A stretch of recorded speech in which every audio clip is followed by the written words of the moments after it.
എന്താ സലാമിന്റെ അവസ്ഥന്റെ കാര്യം പറഞ്ഞത്? അഫ്സലിന് റെയിൽവേ സ്റ്റേഷനിൽ ജോലി കിട്ടിക്കണു. അറിഞ്ഞു ഞാൻ കണ്ടില്ല. അവിടെ കാരണവര് പറഞ്ഞപ്പോഴാണ് ഞാൻ അറിയുന്നു. അപ്പൊ എന്തോ പോവാത്തര. പിന്നെ എനിക്ക് കേട്ടെടുത്ത് പൈച്ചിടുന്നില്ലല്ലോ. ആള് മാറിയിക്കണോ എനിക്ക്? നമ്മളെ അഫ്സൽ തന്നെ കേട്ടെടുത്ത് വായിച്ചിട്ടൊന്നുമില്ല.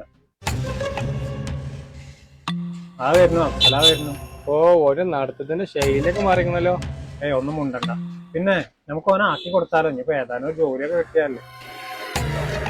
രണ്ട് കീടങ്ങള് ജോലി കിട്ടിക്കണ അറിഞ്ഞുകൂടോന്നാവും. ഭയങ്കര അസൂയക്കാരോ. അസർപ്പേ സലാമേ ചെറിയൊരു ജോലി കിട്ടിക്കണു റെയിൽവേയിലാ. ഞങ്ങൾ അറിഞ്ഞിക്കണേ. ഞങ്ങൾ എന്നെ കൊണ്ടുപോയി തരാൻ വേണ്ടിട്ട് കാത്തിരിക്കാണ്. പിന്നെ പോകുമ്പോ ചെലവുണ്ടാവൂലേ? റെയിൽവേയിൽ ജോലിയാക്കി തന്ന എന്റെ ഒരു കൂട്ടുകാരുണ്ട്. ഓണ്ടിന്റെ കൂടെ പോരാനും കേട്ടോ. നിങ്ങൾ എന്തായാലും ഞാൻ പോയിട്ട് നന്നാവാൻ വേണ്ടി പ്രാർത്ഥിക്കും. നിങ്ങളെ കാലം അങ്ങനെ കജു രണ്ടാളി ബസ് സ്റ്റോപ്പിൽ ഇരിക്കും അല്ലേ? ഹലോ, ഞാൻ എന്റെ ഫോണിൽ ഒരു ലൊക്കേഷൻ വിട്ടിട്ടുണ്ട്. അതൊരു ബസ് സ്റ്റോപ്പ് കാണിക്കണില്ലേ? അവിടേക്ക് നേരെ വാട്ടോ. ആ വണ്ടിയാണ് വരുന്നു. ഇതിന്റെ പേരൊന്ന് കൊടുക്കട്ടെ കൂടാ.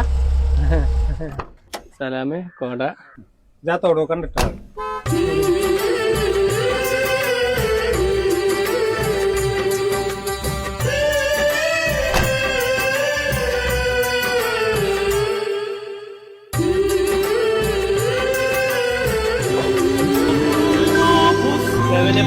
സെവനപ്പേ